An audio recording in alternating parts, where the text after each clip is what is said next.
ಎಷ್ಟು ದೊಡ್ಡ ಫಾರೆಸ್ಟ್ ತೋರಿಸಿದ್ರು ಫಾರೆಸ್ಟ್ ಫಾರೆಸ್ಟ್ ಫಾರೆಸ್ಟ್ ಇಲ್ಲಿದೆ ಫಾರೆಸ್ಟ್. ಇದು ಫಾರೆಸ್ಟ್ ಫಾರೆಸ್ಟ್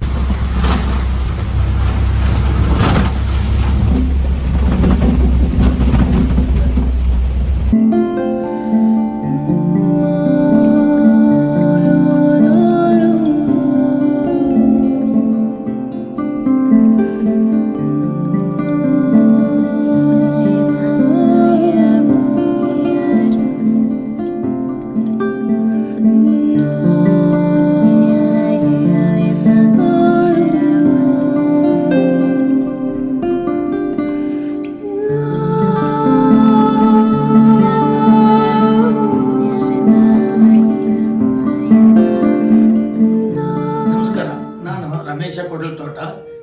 ಇದು ಶಿವಮೊಗ್ಗ ಜಿಲ್ಲೆ ಸಾಗರ ತಾಲೂಕಿನ ಹೊಸೂರು ಗ್ರಾಮದ ಒಂದು ಕಾಡಿನ ಒಳಗೆ ಇರುವ ಒಂದು ಮನೆ. ಇದರ ಊರಿನ ಹೆಸರು ಕೊಟ್ಲು ತೋಟ ಅಂತ. ಇಲ್ಲಿ ನಾನು ಹುಟ್ಟಿ ಬೆಳೆದ ಏರಿಯಾ. ಕಾಡೊಳಗೆ ಕಾಡಿನ ಜೀವಿಗಳು, ಕಾಡು ಪ್ರಾಣಿಗಳು, ಕಾಡು ಸಸ್ಯಗಳು ಇವುಗಳ ಜೊತೆಗೆ ಬೆಳೀತಾ ಬಂದಿದ್ದರಿಂದ ಬಾಲ್ಯದಿಂದ ಒಂದು ಪ್ರೀತಿ ಬಂತು. ಇವುಗಳನ್ನೇ ನಾನು ಆದಷ್ಟು ನನ್ನ ವ್ಯವಸ್ಥೆಯಲ್ಲಿ, ಕಾಡಿನ ವ್ಯವಸ್ಥೆಯಲ್ಲಿ ಹೇಗೆ ಅಂತ ನೋಡಬೇಕು, ಗ್ರಹಿಸಬೇಕು, ಬೆಳೆಸಬೇಕು, ಉಳಿಸಬೇಕು, ಈ ರೀತಿಯ ಒಂದು ಇದನ್ನೇ ಬೆಳೆಸ್ಕೊಂಡು ಬರ್ತಾ ಬಂದೆ. ಹಾಗಾಗಿ ಇವತ್ತಿನ ಇದರಲ್ಲಿ ಸಂಪೂರ್ಣ ಎಲ್ಲ ನಾಶ ಆಗ್ತಾ ಇದೆ. ಗಿಡಗಳಿಲ್ಲ, ಪ್ರಾಣಿಗಳಿಲ್ಲ, ಕೂಗು ತುಂಬ ಚೆನ್ನಾಗಿ ಇದೆ. ಆದರೆ ಆ ಕೂಗಿಗೆ ಸರಿಯಾದ ತೊಂದರೆಗಳೇನು, ಯಾಕೆ ಏನಾಗ್ತಾ ಇದೆ, ಏನು ಕಾರಣ ಅನ್ನೋದ್ರ ಬಗ್ಗೆ ಒಂದಿಷ್ಟು ಹೇಳುವಂಥ ಪ್ರಯತ್ನಗಳನ್ನು ನಾನು ಮಾಡ್ತಾ ಬಂದೆ. ಹಾಗಾಗಿ ಇಲ್ಲಿ ಈ ಬನಜಾಲೆಯ ಸುತ್ತಮುತ್ತ ಇದೊಂದಿಷ್ಟು ಕಲ್ಲು ಹಾಳಾದ ಗುಡ್ಡುಗಳು ಆಗಿತ್ತು. ಇದರಲ್ಲಿ ಬೇರೆ ಬೇರೆ ವಿಭಾಗಗಳಿಂದ ಒಂದಿಷ್ಟು ಬೀಜಗಳನ್ನು, ಹಣ್ಣು ಹಂಪಲಗಳನ್ನು ಕಾಡುಗಳಿಂದ ಆಯ್ಕೆ ಮಾಡಿಕೊಂಡು ಅಲ್ಲಿಯ ಮಣ್ಣುಗಳನ್ನೇ ಸ್ವಲ್ಪ ಮಿಶ್ರಣ ಮಾಡಿ ತಂದು ನಮ್ಮ ಆದಷ್ಟು ವೇಸ್ಟ್ ಜಾಗಗಳಿಗೆ ಹಣಿತಾ ಬಂದಾಗ ನಿಧಾನವಾಗಿ ಕಾಲಕ್ರಮೇಣದಲ್ಲಿ ಅವೇ ಮೊಳಕೆ ಎಳೆದು ಗಿಡವಾಗಿ ಸ್ವತಂತ್ರವಾಗಿ ಮತ್ತು ಅಂದರೆ ಯಾವುದೇ ವೈಜ್ಞಾನಿಕ ಇವುಗಳು ಇಲ್ಲದೆ ನೈಸರ್ಗಿಕವಾಗಿ ಕಾಡುಗಳು ಬೆಳೆದು ಇಲ್ಲಿ ಕೊಟ್ಲು ತೋಟದಲ್ಲಿ.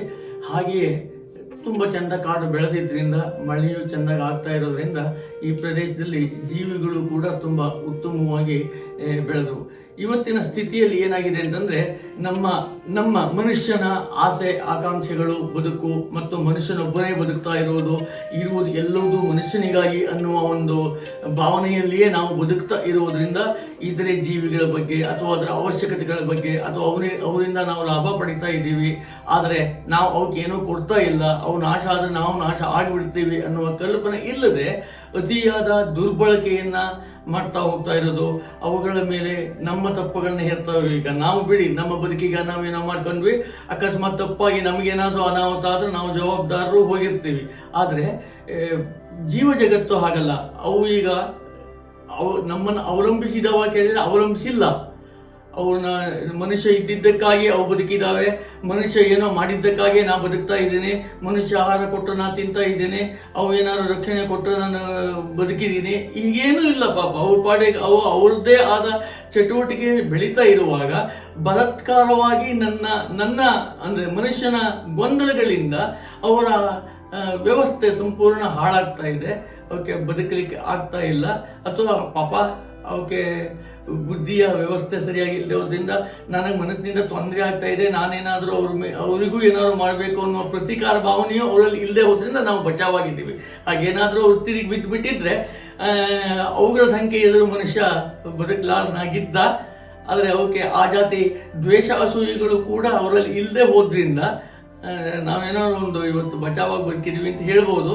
ಆದರೆ ಇವತ್ತು ಅವುಗಳಿಗೆ ನಮ್ಮಿಂದ ಆಗ್ತಾ ಇರುವ ತೊಂದರೆಗಳ ಬಗ್ಗೆ ನಾನೇ ಏನೋ ಮಾಡಿಬಿಡ್ತೀನಿ ಅಂತಲ್ಲ, ಅಲ್ಲಲ್ಲಿ ಒಂದಿಷ್ಟು ಜನ ಹೀಗೆ ಯೋಚನೆಯನ್ನು ಮಾಡ್ತಾ ಹೋದರೆ ಒಂದಿಷ್ಟಾದರೂ ಉಳಿಬಹುದು ಅನ್ನೋದಕ್ಕೆ ನಾನಿಲ್ಲಿ ವನಮೂಲಿಕಾ ಸಂಗ್ರಹಾಲಯ ಅನ್ನೋ ಒಂದು ಸಂಗ್ರಹಾಲಯವನ್ನು ಮಾಡಿಕೊಂಡು ಎಲ್ಲ ಸಸ್ಯಗಳ ಪರಿಚಯಗಳು, ಸಸ್ಯಗಳ ಮಾಹಿತಿಗಳು, ಅಲ್ಲಿಯ ಜನರ ಬಳಸಿದ ವಿಧಾನಗಳು, ಅದು ನಾಶ ಆದ ವಿಧಾನಗಳು, ಅಥವಾ ಆ ಸಸ್ಯ ಬೆಳೀಲಿಕ್ಕೆ ಯಾವ ಪಕ್ಷಿಗಳು ಸಪೋರ್ಟ್ ಜಾಸ್ತಿ ಸಿಕ್ಕಿತ್ತು, ಆ ಗಿಡ ದೊಡ್ಡ ಆಗಲಿಕ್ಕೆ ಯಾವ ಜೀವಜಂತುಗಳ ಗೊಬ್ಬರಗಳು ಕಾರಣಗಳಾಯಿತು, ಅಥವಾ ಅವುಗಳ ಬದುಕಿನ ಶೈಲಿ ಈ ಸಸ್ಯ ವರ್ಗಕ್ಕೆ ಆಯಿತು, ಅಥವಾ ಈ ಸಸ್ಯ ವರ್ಗ ಆ ಜೀವ ಜಗತ್ತಿಗೆ ಏನು ಸಪೋರ್ಟ್ ಆಯಿತು, ಹಾಗೆ ಅವು ಹೇಗೆ ಹೊಂದಿ ಬಾಳಿದ್ವು, ಅವುಗಳಿಂದ ಇವುಗಳಿಂದ ಅವಕ್ಕೆ ಯಾವ ರೀತಿಯ ಲಾಭಗಳಾಯಿತು, ಈ ಜಾತಿಯ ಮಾಹಿತಿಯನ್ನು ಸಂಗ್ರಹಿಸಿ ಅಲ್ಲಲ್ಲಿ ಒಂದಿಷ್ಟು ಜನರ ಗುಂಪು ಕೂಡಿಸೋದು, ಅಲ್ಲಿ ನಾನು ತಿಳ್ಕೊಂಡಿದ್ದನ್ನು ಅವ್ರಿಗೆ ಹೇಳೋದು, ಹಾಗೆ ಒಂದು ಅರ್ಧ ಗಂಟೆ ಅವರಿಂದ ಅವರು ಏನು ಅನುಭವಿಸ್ತಾ ಇದ್ದಾರೆ, ಅಥವಾ ಅವ್ರು ಏನು ಕಂಡ್ರು, ಅಥವಾ ನಾನು ತಿಳ್ಕೊಂಡಿಕ್ಕಿಂತ ಅವ್ರು ಏನಾದರೂ ಒಳ್ಳೆ ತಿಳ್ಕೊಂಡಿದ್ದಾರಾ, ಅಥವಾ ಅವರು ಇದನ್ನು ವಿರೋಧಿಸ್ತಾ ಇದ್ದಾರೆ, ಇಲ್ಲ ಇದೇ ಸರಿ ಅಂತ ಹೇಳ್ತಾ ಇದ್ದಾರಾ, ಅದನ್ನು ಅರ್ಥ ಮಾಡ್ಕೊಳ್ಳಿಕ್ಕೆ ಅಲ್ಲಲ್ಲಿ ಗುಂಪು ಕೂಡಿಸೋದು, ಅವ್ರ ಜೊತೆಗೆ ಮಾತಾಡೋದು, ಅಲ್ಲಿ ಒಂದಿಷ್ಟು ಮಾಹಿತಿಗಳನ್ನು ಹೇಳೋದು, ಅಲ್ಲಿ ಏನು ಉಳಿಬೇಕು ಅನ್ನೋದ್ರ ಬಗ್ಗೆ ಒಂದಿಷ್ಟು ಅವರಲ್ಲಿ ಆಸಕ್ತಿಯನ್ನು ಮೂಡಿಸೋದು, ಈ ರೀತಿಯ ಒಂದೊಂದು ಸಣ್ಣ ಕಿರು ಕಾರ್ಯಕ್ರಮಗಳ ಮೂಲಕ ಅಲ್ಲಲ್ಲಿ ಹೋಗೋದು, ಅಲ್ಲಿಂದ ನಾನೊಂದಿಷ್ಟು ಮಾಹಿತಿಯನ್ನು ತರೋದು, ಹಾಗೆ ಅಲ್ಲಿಯ ಕಾಡಿನಿಂದ ಒಂದಿಷ್ಟು ಬೀಜಗಳನ್ನು ಇವುಗಳನ್ನು ತಂದು ಇಲ್ಲವೋ ನನ್ನ ಕಾಡಿಗೂ ಹಾಕ್ಕೊಂಡಿದ್ದೀನಿ, ನನ್ನ ಕಾಡಿನಲ್ಲೂ ಬೆಳೆಸಿದ್ದೀನಿ, ಮತ್ತು ಅನೇಕ ಬೇರೆ ಕಡೆಗೆ ಹೋದಾಗ ಈ ಊರಿಂದ ತಗೊಂಡೋದಾಗ ಆ ಊರಲ್ಲಿ ಅದು ಹೆಚ್ಚಿಲ್ಲ ಅಂತಂದ್ರೆ ಅಲ್ಲೇ ಬಿಸಾಡಕ್ಕೆ ಬರೋದು. ಈ ರೀತಿಯ ಒಂದಿಷ್ಟು, ಅಂದರೆ ಇದನ್ನು ನೇರ ಹೇಳಬೇಕು ಅಂತಂದರೆ ಪ್ರಾಣಿಗಳು, ಮಂಗಗಳು ಏನು ಮಾಡ್ತಿದ್ದು, ಪಕ್ಷಿಗಳು ಮಂಗಗಳು ಏನು ಬೀಜ ವಿತರಣೆ ಮಾಡ್ತಿದ್ದೋ ಅವುಗಳನ್ನ ನಾವು ಕೊರತೆ ಮಾಡ್ಕೊಂಡಿದ್ರಿಂದ ಅದನ್ನು ನಾವೇ ಮಾಡಬೇಕು ಅನ್ನೋದನ್ನು ಜನರಿಗೆ ತೋರಿಸೋದು ಒಂದು ಉದ್ದೇಶ. ಹಾಗಾಗಿ ಬೇರೆ ಬೇರೆ ಕಡೆಗಳಿಂದ ಬೇರೆ ಬೇರೆ ಕಡೆಗಳಿಗೆ ಹಂಚುವ ಕ್ರಿಯೆ ಇವತ್ತು ಒಂದು ಅನಿವಾರ್ಯತೆ ಇದೆ, ಅದನ್ನು ಸಹಿತ ಮಾಡುವಂಥ ಸ್ಥಿತಿ ಬಂದಿದ್ದೀವಿ, ಮಾಡೋಣ ಅನ್ನುವ ಆಸಕ್ತಿಯನ್ನು ಜನರಲ್ಲಿ ಮೂಡಿಸೋದು ಕೂಡ ಈ ಬನಜಾಲಯ ಸಂಗ್ರಹಾಲಯದ ಮೂಲಕ ಜನರನ್ನು ಸೇರಿಸಿ ಜನರ ಜೊತೆಗೆ ಹಂಚಿಕೊಳ್ಳುವುದರ ಮೂಲಕ ಒಂದಿಷ್ಟು ಕೆಲಸಗಳನ್ನು ಮಾಡ್ತಾ ಇದ್ದೀನಿ. ಈಗ ನಾನೊಂದಿಷ್ಟು ಕೇಳ್ತೀನಿ ಸರ್, ಅಂದರೆ ಇವಾಗ ನೀವು ಕಾಡಲ್ಲಿ ಜೀವನ ಮಾಡ್ತಾ ಇದ್ದೀರಲ್ಲ, ಇದು ಕಾಡಿನ ಬಗ್ಗೆ ತುಂಬ ಆಸಕ್ತಿ ಬಂದಿದ್ದಾವಾಗ, ಆಮೇಲೆ ನಿಮಗೆ ಯಾವತ್ತೂ ಇದು ಬೋರ್ ಅನ್ಸಿಲ್ವಾ ಈ ಜೀವನ? ಕಾಡಿನ ಜೀವನ ಬೋರ್ ಅನ್ನಿಸ್ಲಿಕ್ಕೆ ಸಾಧ್ಯನೇ ಇಲ್ಲ. ಅಲ್ಲಿ ಏಕತಾನತೆ ಇರೋದಿಲ್ಲ. ಒಂದು ಸರಿ ಯಾವುದೋ ಪಕ್ಷಿ ಕೂಗ್ತದೆ, ಇನ್ನೊಂದ್ಸರಿ ಯಾವುದೋ ಜೀರಂಡೆ ಕೂಗ್ತದೆ, ಇನ್ನೊಂದ್ಸರಿ ಯಾವುದೋ ಕಪ್ಪೆ ಹಾರ ಹೋಗ್ತದೆ, ಇನ್ನೊಂದ್ಸರಿ ಯಾವುದೋ ಪ್ರಾಣಿ ಬರ್ತದೆ. ಮತ್ತೆ ನಾವು ಚಟುವಟಿಕೆಯಲ್ಲಿ ಆ ಪ್ರಾಣಿ ಅಕಸ್ಮಾತ್ ನಾವು ಹತ್ರಕ್ಕೆ ಬಂದ್ಬಿಟ್ರೆ ಅದನ್ನು ಕಾಪಾಡ್ಕೊಳ್ಳಿಕ್ಕೆ, ಅದನ್ನು ಬೆರೆಸ್ಲಿಕ್ಕೆ ಹೋಗ್ತೀವಿ. ಹಂಗೆ ಹೋದಾಗ ಇನ್ನೊಂದು ಯಾವುದೋ ಹಾವು ಸಿಗ್ತದೆ, ಆ ಹಾವನ್ನು ಓಡಿಸ್ಲಿಕ್ಕೆ ಹೋದಾಗ ಇನ್ನೊಂದು ಕಪ್ಪೆ. ಹೀಗೆ ಜೀವನ ತನ್ನಿಂತಾನಾಗೆ ನನಗೆ ಸಮಯ ಇಲ್ಲ ಅನ್ನುವಷ್ಟು ವ್ಯವಸ್ಥಿತವಾಗಿ, ಅಯ್ಯೋ ಟೈಮ್ ಇದೆಯಲ್ಲ, ಏನು ಮಾಡೋದು, ಮೊಬೈಲು ಬರಲ್ಲ, ಟಿವಿನೂ ಬರಲ್ಲ, ಕರೆಂಟು ಬರಲ್ಲ ಅನ್ನೋ ಕೊರಗು ನಮಗೆ ಇಲ್ಲೇ ಇಲ್ಲ. ಟಿವಿ ಇತ್ತ, ನೋಡಬೇಕು ಅಂತ ಅನ್ಸಿತ್ತ, ನನಗದು ಒಂದಿಷ್ಟು ಹರ್ಕತ್ತಿತ್ತ, ಅದನ್ನೂ ಸಹಿತ ನಾನು ಕಷ್ಟಪಟ್ಟು ನೋಡಬೇಕು. ಇಲ್ಲದೆ ಹೋದ್ರೆ ನನಗೆ ನನ್ನ ಜೀವ ಜಗತ್ತಿನ ಜೊತೆಗೆ, ನನ್ನ ಕಾಡಿನ ಜೊತೆಗೆ ಬೋರ್ ಆಗುವುದು, ಸಮಯ ಹೋಗುವುದು ಅನ್ನೋದು ಇಲ್ಲೇ ಇಲ್ಲ. ಸಮಯ ಸಾಕಾಗೋದಿಲ್ಲ. ಆದರೆ ನಮ್ಮ ಇದು ಏನಂತಂದ್ರೆ, ನಮಗೆ ಎಷ್ಟು ಸಾಧ್ಯ ಅಷ್ಟು ಮಾಡೋಣ ಅಷ್ಟೇ. ನಾನೇ ಎಲ್ಲೋದನ್ನು ಮಾಡಬೇಕು, ನಾನೇ ಎಲ್ಲೋದನ್ನು ನೋಡ್ಕೊಳ್ಬೇಕು ಇಲ್ಲ, ನಾನೇನು ಮಾಡದೆ ಹೋದ್ರು ಕೂಡ ಆ ಜೀವ ಜಗತ್ತುಗಳು ಬದುಕಿರ್ತವೆ. ನನ್ನ ಹರಕತ್ತುಗಳು ಅವಕ್ಕೇನು ಇಲ್ಲ.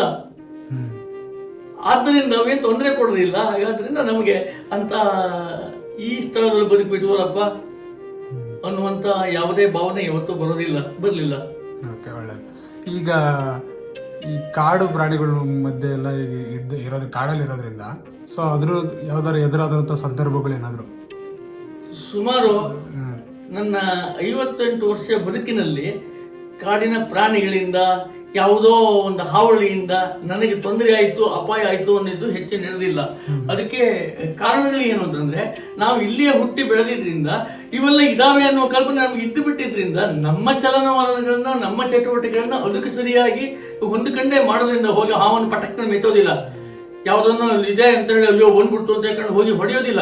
ಅದು ಪಾಪ, ಅದು ಇದಕ್ಕೆ ಬಂದಿದೆ, ಅದು ಇಲ್ಲಿ ಹೋಗ್ತದೆ, ನಾನು ಇಲ್ಲಿ ಹೋಗೋಣ ಅನ್ನುವ ರಾಜಸೂತ್ರದಲ್ಲಿಯೇ ಬದುಕಿರೋದ್ರಿಂದ ನನ್ನ ಒಂದು ವಾತಾವರಣದಲ್ಲಿ ಬೇರೆ ಜೀವ ಜಗತ್ತಿನಿಂದ ಗೊಂದಲಗಳೇನೂ ಆಗಿಲ್ಲ. ಓಕೆ ಸರಿ. ಇವಾಗ ಈ ಕಾಡಲ್ಲಿ ಮಳೆಗಾಲ, ಬೇಸಿಗೆಗಾಲ, ಚಳಿಗಾಲ ಇರುತ್ತೆ. ನಿಮಗೆ ಯಾವುದು ತುಂಬ ಕಷ್ಟ ಇರೋವಂಥ ಒಂದು ಕಾಲ, ಮತ್ತು ಯಾವುದು ತುಂಬ ಕಂಫರ್ಟಬಲ್ ಆಗಿರೋವಂಥ ಒಂದು ಕಾಲ? ಪ್ರಾಕೃತಿಕವಾಗಿ ಯೋಚನೆ ಮಾಡಿದ್ರೆ 3 ಕಾಲಗಳು ಅದರದೇ ವ್ಯವಸ್ಥೆಯಲ್ಲಿ ಇರ್ತಕ್ಕಂಥದ್ದು. ನಮ್ಮ ಬದುಕಿನ ಮನುಷ್ಯನಾಗಿ ನಾನು ಬದುಕ್ತಾ ಇರಬೇಕಲ್ಲ. ನಾನು ಏನು ಪ್ರಾಣಿ ಇಷ್ಟಪಟ್ಟೆ ಅಂದ ಕೂಡಲೇ ನಾನು ಸಾರ್ವಜನಿಕರಿಂದ ದೂರ ಆಗಿಲ್ಲ, ಅಥವಾ ಇವತ್ತಿನ ವಿಜ್ಞಾನದಿಂದನೂ ದೂರ ಆಗಿಲ್ಲ, ಇವತ್ತಿನ ನಾಗರಿಕತೆಯಿಂದನೂ ದೂರ ಆಗಿಲ್ಲ. ಅವುಗಳನ್ನು ಇದ್ರ ಜೊತೆಗೆ ನಾನು ಅಳವಡಿಸ್ಕೊಂಡೇ ಬದುಕ್ತಾ ಇದ್ದೀನಿ. ನಾನು ಇದೆಲ್ಲ ಬಿಟ್ಟು ಬಿಟ್ಟಿದ್ದೀನಿ, ನಾನು ಪ್ರಾಣಿ ಕಣ್ಣಾಗಿ ಬದುಕ್ತೀನಿ ಅನ್ನೋ ಬದುಕ್ತಾವ ಅಲ್ಲದೆ ಹೋದ್ರಿಂದ ಮಳೆಗಾಲದ ದಿನದಲ್ಲಿ ನಮಗೆ ಸಂಪರ್ಕಗಳು, ವಿದ್ಯುತ್ ಕೊರತೆ ಆಗ್ಬೋದು, ನಮಗೆ ಫೋನು ಇಂಥ ವ್ಯವಸ್ಥೆಗೆ ಟವರ್ಸ್ಗಳು ಇದು ಪ್ರಾಬ್ಲಮ್ ಅಂಥದ್ದೆಲ್ಲ ಒಂದಿಷ್ಟು ಮಳೆಗಾಲದಲ್ಲಿ ಬೇರೆ 2 ಕಾಲಗಳಿಗಿಂತ ಸ್ವಲ್ಪ ತೊಂದರೆ ಇರುತ್ತೆ. ಇದು ಇಡೀ ಜೀವ ಜಗತ್ತಿಗೆ ಇರುವಂತ ತೊಂದರೆಯಲ್ಲಿ ನಾನು ಒಂದು ಸ್ವಲ್ಪ ಪಾಲ್ ಮಾಡಿರಬೇಕಾಗುತ್ತೆ. ಸರಿ, ಈಗ ಈ ಕಾಡಲ್ಲಿ ನೀವು ಈಗ ಗಿಡಮೂಲಿಕೆ ಅವೆಲ್ಲ ಇದು ಮಾಡ್ತಾ ಇದ್ರಲ್ಲ, ಇದ್ರ ಆಸಕ್ತಿ ಹೇಗೆ ಮೊದಲಿನ ಸ್ಟೇಜಲ್ಲಿ, ಇನಿಷಿಯಲ್ ಸ್ಟೇಜಲ್ಲಿ ನಿಮ್ಗೆ ಹೆಂಗೆ ಬಂತು ಅಂತ? ಒಂದು ನಮ್ಮ ತಾಯಿಯ ತಂದೆ ಅವರು ಆ ಕಾಲದಲ್ಲಿ, ಈಗ 100 ವರ್ಷದ ಹಿಂದೆ ಅವರು ವಿಶೇಷವಾಗಿ ಪರಿಸರದ ಬಗ್ಗೆ ಗಮನ ಕೊಟ್ಟು ಅನೇಕ ಕಡೆಗಳಲ್ಲಿ ಯಾವುದೇ ಉಳಿಸಲೇಬೇಕಾದ ಮರಕ್ಕೆ ನಾಗರಾನೋ, ದೇವರನ್ನೋ, ಭೂತಾನೋ, ಜಟಗಾನೋ ಹೀಗೆ ಸ್ಥಾಪನೆ ಮಾಡಿ ಒಂದಿಷ್ಟು ತಳಿಗಳನ್ನು ಉಳಿಸಿಕೊಳ್ಳುವ ಪ್ರಯತ್ನ ಹೀಗೆಲ್ಲ ಮಾಡ್ತಾ ಇದ್ರು. ಅವ್ರ ಜೊತೆಗೆ ನಾನು ಹೆಚ್ಚಿನ ಕಾಲಗಳನ್ನ ಬದುಕಿದ್ರಿಂದ ಅವಳ ಆ ಆಸಕ್ತಿ ಜಾಸ್ತಿ ಆಯಿತು. ಮತ್ತು ನನ್ನ ಜೀವನ ಕ್ರಮದಲ್ಲೂ ಅಷ್ಟೇ ಹೆಚ್ಚು ವಿದ್ಯಾಭ್ಯಾಸ ಹೆಚ್ಚಿಗೆಲ್ಲ ಹೋಗ್ಲಿಕ್ಕಾಗಲಿಲ್ಲ, ಹೊರಗಡೆ ಹೋಗ್ಲಿಕ್ಕಾಗಿಲ್ಲ. ಹಾಗಾಗಿ ಇದ್ದಿದ್ರಲ್ಲಿ ಬದುಕಲಿಕ್ಕೆ ಬರುತ್ತೋ ಇಲ್ವೋ ಅನ್ನೋ ಒಂದು ಯೋಚನೆಯಲ್ಲಿ ಬದುಕಿದ್ರಿಂದ ಇದನ್ನ ನಾನು ಅದನ್ನೇ ಜಾಸ್ತಿ ಬೆಳೆಸ್ಕೊಳ್ಬೇಕಾಯ್ತು. ಅದ್ರ ಜೊತೆಗೆ ನಾನು ಹೊಂದಲೇಬೇಕಾಯ್ತು, ಹೊಂದಿದ್ದೀನಿ ಕೂಡ. ಬಾಳಿಕೆ ಚೆನ್ನಾಗಿ ಬರುತ್ತೆ, ಕಸನೂ ಹೋಗುತ್ತೆ. ಕಸನ ಹೋಗುತ್ತೆ, ಇದು ಶಾರ್ಪ್ ಅಲ್ಲ, ಕ್ಲೀನ್ ಮಾಡ್ಕೊಂಡು ಪಾಚಿ ಎಲ್ಲ ಇದು ಹೋಗಿರುತ್ತೆ, ತಿಕ್ಕೆಲ್ಲ ಮಾಡ್ಬೋದು ಇದರಲ್ಲಿ, ಪಾಚಿ ಹೋಗ್ಬಿಡುತ್ತೆ. ಈ ಥರ ನಮಗೆ ಹಂಚಿನ ಇದನ್ನೆಲ್ಲ ಕ್ಲೀನ್ ಮಾಡಲಿಕ್ಕೆ ಭಾಳ ಚೆನ್ನಾಗತ್ತೆ. ಇದು ಯಾವುದು ಪ್ಲಾಸ್ಟಿಕ್ ಇದು? ಇದು ಸ್ಪ್ರೈಟ್ ಬಾಟಲ್. ಓಕೆ ಓಕೆ, ಅದ್ರ ಸ್ವಲ್ಪ ಗಟ್ಟಿ ಬರುತ್ತೆ. ಸ್ಪ್ರೈಟ್ ಬಾಟಲನ್ನು ಸಾಮಾನ್ಯ ಇದರದ್ದು ಸಾಫ್ಟ್ ಡ್ರಿಂಕ್ಸ್ ಎಲ್ಲ ಬಾಟಲ್ಸು ಈ ಕ್ವಾಲಿಟಿಲೇ ಇರುತ್ತೆ. ವಾಟರ್ ಬಾಟಲ್ ಇಷ್ಟು ಚೆನ್ನಾಗಿ ಬರೋದಿಲ್ಲ.